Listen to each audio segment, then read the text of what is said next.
नमस्ते। 18 मार्च 2025 को यूरेनस, जिसे ज्योतिष शास्त्र में हर्षल नाम दिया गया है, वो वृषभ राशि में प्रवेश करने वाला है। अब यूरेनस एक बहुत ही धीमी गति से चलने वाला ग्रह है, जिसे सूर्य की एक परिक्रमा करने में 84 साल 84 इयर्स लगते हैं। इसका ये अर्थ है कि यूरेनस का हर एक राशि में गोचर 7 सालों का होता है। इसी तरीके से यूरेनस अब वृषभ राशि में 7 सालों तक गोचर करने वाले हैं। वृषभ राशि पृथ्वी तत्व की राशि है और एक स्थिर राशि है। वहीं यूरेनस को बुध का भी उच्च स्तर माना जाता है, यानी बुध के जितने भी गुण हैं, जब उन्हें कई गुना मल्टीप्लाई कर दिया जाए तो वो यूरेनस के गुणों को दर्शाते हैं। अब बुध हमारी बुद्धि के कारक हैं, तो यूरेनस तीव्र विलक्षण बुद्धि को दर्शाते हैं। यानी बुध अगर इंटेलिजेंट लोगों के कारक हैं, तो यूरेनस जीनियस लोगों के कारक होते हैं। वहीं दूसरी तरफ यूरेनस को सूर्य का भी काउंटर पार्ट माना जाता है, क्योंकि उसका नेचर एक्सप्लोजिव होता है, भीषण आग को दर्शाता है। पिछली बार जब यूरेनस ने वृषभ राशि में प्रवेश किया था, तब वर्ल्ड वॉर 2 चल रहा था। यूरेनस ने वृषभ राशि में साल 1941 में प्रवेश किया, 1941 में, जिसके बाद वर्ल्ड वॉर 2 में अमेरिका की एंट्री हुई। इसके बाद युद्ध की स्थितियां और भी ज्यादा बिगड़ती चली गई। इस समय भी कुछ ऐसा ही माहौल है, जहां पर युद्ध चल रहे हैं। इसके बाद और कई सारे देश युद्ध में धीरे धीरे करके शामिल होंगे। जैसा कि मैंने आपको पिछले कुछ वीडियोस में बताया है कि साल 2029 में बहुत ज्यादा चैलेंजेस दिखाई दे रहे हैं। तब हो सकता है कि वर्ल्ड वॉर 3 भी हो जाए, और इन सब का स्टेज अमेरिका सेट करेगा। इस गोचर की अच्छी बात यह है कि इस समय में कई सारे नए आविष्कार होते हैं, कई सारी ऐसी चीजें बनाई जाती हैं जिससे आने वाले समय में लोगों की जीवन शैली पूरी तरीके से बदल जाए।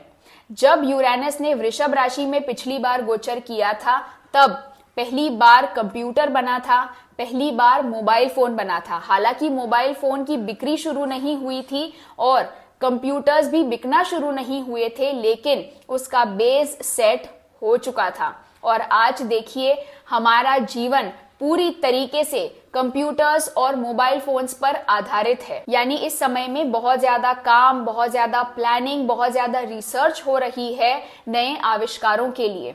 इसके अलावा उस टाइम के गोचर में एटॉमिक बॉम्ब का भी आविष्कार हुआ था, जिसका खैर मानव जाति ने तो बेहद दुरुपयोग किया है। लेकिन उसी तरीके से इस समय में भी बहुत सारे नए वेपन्स का आविष्कार हो सकता है, खास तौर से न्यूक्लियर वेपन्स। यूरेनस जब वृषभ राशि में गोचर करेंगे, तब 29 मार्च 2025 से जब शनिदेव मीन राशि में प्रवेश करेंगे, तो तब से लेकर के अगले 2.5 सालों तक शनिदेव की तीसरी दृष्टि यूरेनस पर बनी हुई होगी। और ये मानव जाति के लिए बहुत बड़े इकोनॉमिक क्राइसिस का समय होगा, क्योंकि यूरेनस तामसिक गुण को दर्शाता है, वहीं शनि एक क्रूर ग्रह है। गोचर के शुरुआत में तो यूरेनस की स्थिति ठीक ठाक बनी रहेगी, क्योंकि वो गुरु के साथ होंगे। लेकिन जैसे ही गुरु वृषभ राशि से निकलकर मिथुन राशि में 14 मई 2025 को प्रवेश करेंगे, तब यूरेनस की स्थिति बिगड़ने लगेगी, क्योंकि ज्योतिष शास्त्र के अनुसार यूरेनस वृषभ राशि में नीचस्थ होते हैं, यानी नीच के हो जाते हैं। गोचर की शुरुआत के ठीक कुछ ही दिनों में सूर्य ग्रहण होगा, शनिदेव मीन राशि में प्रवेश करेंगे, मई के महीने में राहु केतु राशि परिवर्तन करेंगे और गुरु भी अतिचारी हो जाएंगे। इन सब ग्रह स्थितियों को देखते हुए एक बात तो तय है कि तीव्र भूकंप आने वाला है। इसमें भी देश और दुनिया के नॉर्थ ईस्ट यानी उत्तर पूर्व दिशा में भूकंप आने की प्रबल संभावनाएं हैं। इसके अलावा देश और दुनिया के दक्षिण पूर्व यानी साउथ ईस्ट दिशा में सुनामी आने की बहुत ज्यादा प्रबल संभावनाएं दिखाई दे रही हैं। इसके अलावा गोचर के शुरुआती महीनों में बहुत बड़ी रेल दुर्घटना भी हो सकती है। इस समय में कई सारे नए नियम लागू हो सकते हैं, रूल्स, रेगुलेशंस, पॉलिसीज, रिफॉर्म्स वगैरह लागू हो सकते हैं, खास तौर से फाइनेंशियल सेक्टर में। जब भी यूरेनस स्थिर राशि में प्रवेश करता है, तब वो पुरानी चीजों को जड़ से उखाड़ फेंकता है और नई चीजों को स्थापित करता है। यानी ऐसे बदलाव जिनके बारे में आप और हम सोच भी नहीं सकते हैं, वैसे बदलाव हमें देखने को मिलेंगे।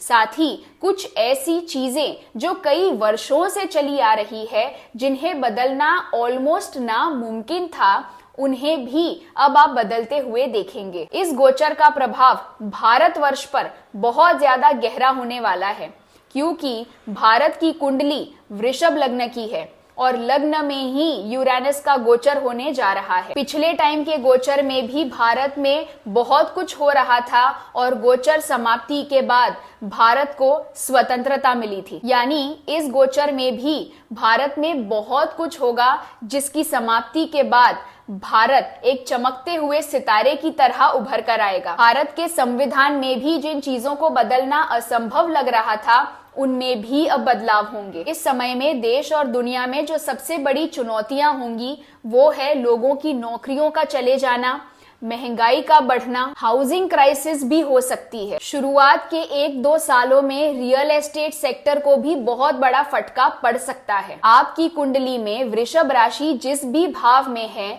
उस भाव से जुड़े हुए बड़े परिवर्तन के लिए तैयार हो जाइए। ये सारे जनरल प्रेडिक्शंस थे देश और दुनिया के लिए। इस गोचर का इंडिविजुअल राशियों पर क्या प्रभाव पड़ेगा, इसकी जानकारी मैं आपको अगले वीडियो में दूंगी। तब तक मेरे साथ जुड़े रहिए, अपना ख्याल रखिए और मुस्कुराते रहिए। बड़ों को आदर, छोटों को प्यार। वीडियो देखने के लिए बहुत बहुत आभार।